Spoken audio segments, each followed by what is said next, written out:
We're back at VidCon Australia here in Melbourne at the Convention and Exhibition Centre. I have with me Josh, who is the manager for YouTube creator Dodie. Yes, hi, how's it going? Good.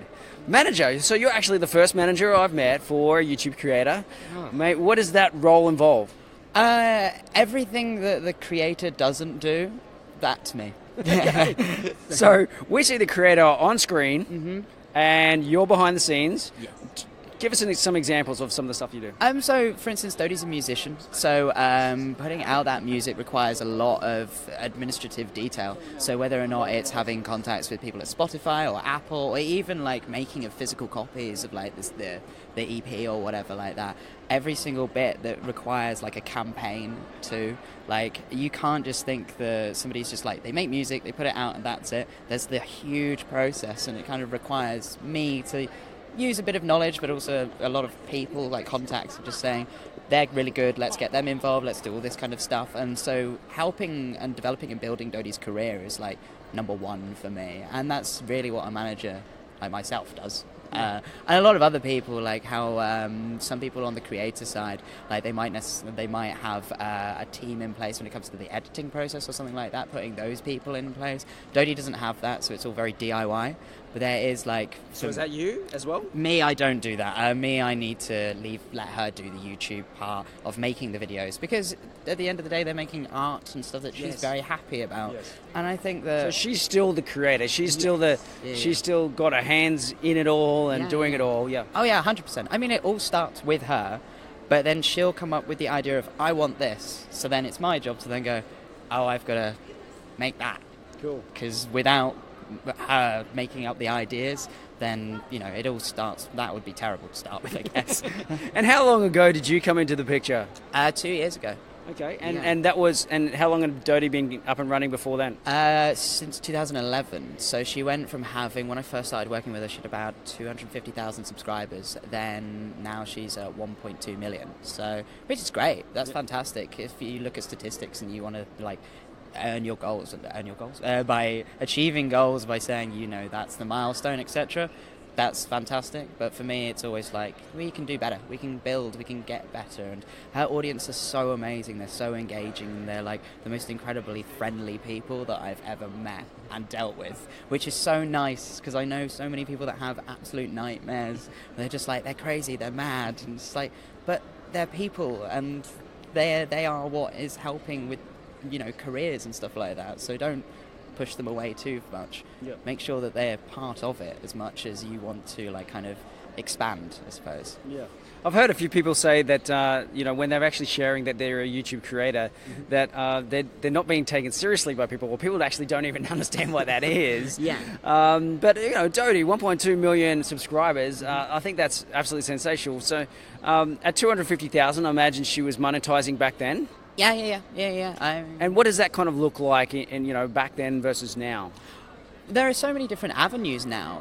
Like I said, she's a musician, so it's like you have tour tickets, you have selling of the music itself, or streaming. There's also merchandising, all of these different avenues. So she's got a book coming out as well. Like, there's so many different things where you kind of like start at one place where you focus so much on the AdSense or the brand deals or something like that, and then eventually, you know, you kind of move away from that sort of like, I have to upload because if I don't then I can't eat.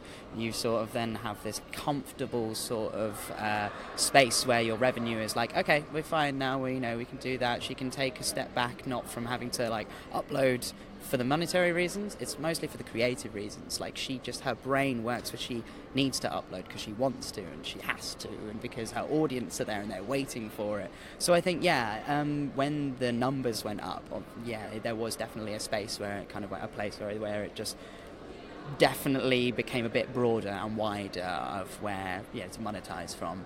And in a way, I kind of don't really care about the money element. I want her to be happy with what she's doing, and I know that's kind of like a selfless thing, but at the same time a terrible manager would say that. But I think that like I said, if she's happy, then that's where it kind of ends up, really. That's what's important for me. Yeah. And I mean, being happy in what you're doing is I guess the new career a goal for all of these creators that are out there. But obviously, it's important to keep the lights on. So, was there actually some milestone, whether it be number of subscribers or being noticed by a specific brand or something like that, that Dodie came about, to I guess make that a full-time gig? Well, so on the music side of things, so in the UK, her EP was number 6 in the UK albums chart. In Australia, I think it was top 20 of 17. So stuff like that is like, okay, now this is where we can take music seriously. Yeah. For YouTube, I think for YouTube it was definitely... I think it was sort of the combination of sort of the followers on all sorts of different social media, followed by, 1 million subscribers. It's fantastic. And it was on her birthday when she got that, which is like the best birthday present, I suppose. But yeah, I don't know if she's ever really had a goal for that. Me personally, my only goal has been like make her a musician that is credible in her own right and not known through just YouTube. I still haven't gotten there yet because there's still a stigma attached to being online and being a musician and stuff like that, which is tough. It is tough because you kind of when you look at someone like Troye Sivan, I guess, who's kind of projected himself to be a pop star within his own right, and people kind of sort of go, oh, so he did YouTube? Oh, he was in films? I don't know that. Yeah. Whereas that's more of a struggle now because so many people as content creators think, I'm going to try this, I'm going to try this, I'm going to try this, I'm going to try this. I'll throw it all at the wall, see which one sticks. Yeah. 4 out of 5 of them did not stick, so now I'm just back to being on YouTube, whereas I think Dodie is a bit more progressive and a bit better than that, I think. So, I think that's kind of it. Excellent. Well, we've got to wrap this up. So, just one last question. If you could go anywhere in the world for a holiday destination, where would it be? Oh, Bora Bora. Bora Bora? Yeah. And is it a resort, backpacker, hotel, or camping stay? Oh, it's a resort. Yeah, I haven't had a holiday in a while. Well, thanks very much to our sponsors, Wyndham Rewards, and we have a special offer. We're actually giving away a 5-night stay at the Wyndham Tamansari Jiva Resort in Bali. I'm going to share that offer with you right now and the instructions on how to enter.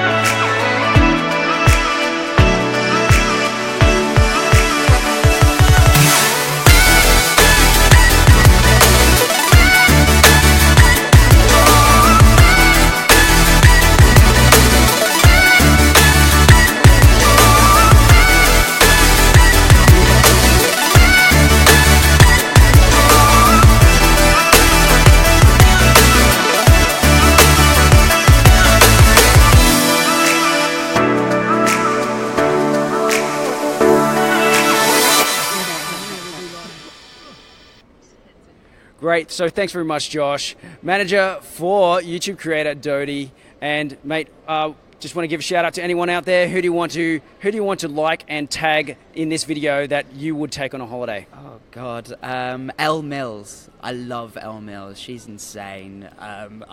Definitely her. Are you friends on Facebook? Can you tag her in this? No, I'm not. Okay, who are you friends with that you would tag? Daniel J. Layton. Okay, yeah. Daniel. If he doesn't tag you, you tag him first. Well, you do that. You work it out. Thanks very much, Switcher Studio. That's how we're producing all this awesome video content for you this weekend.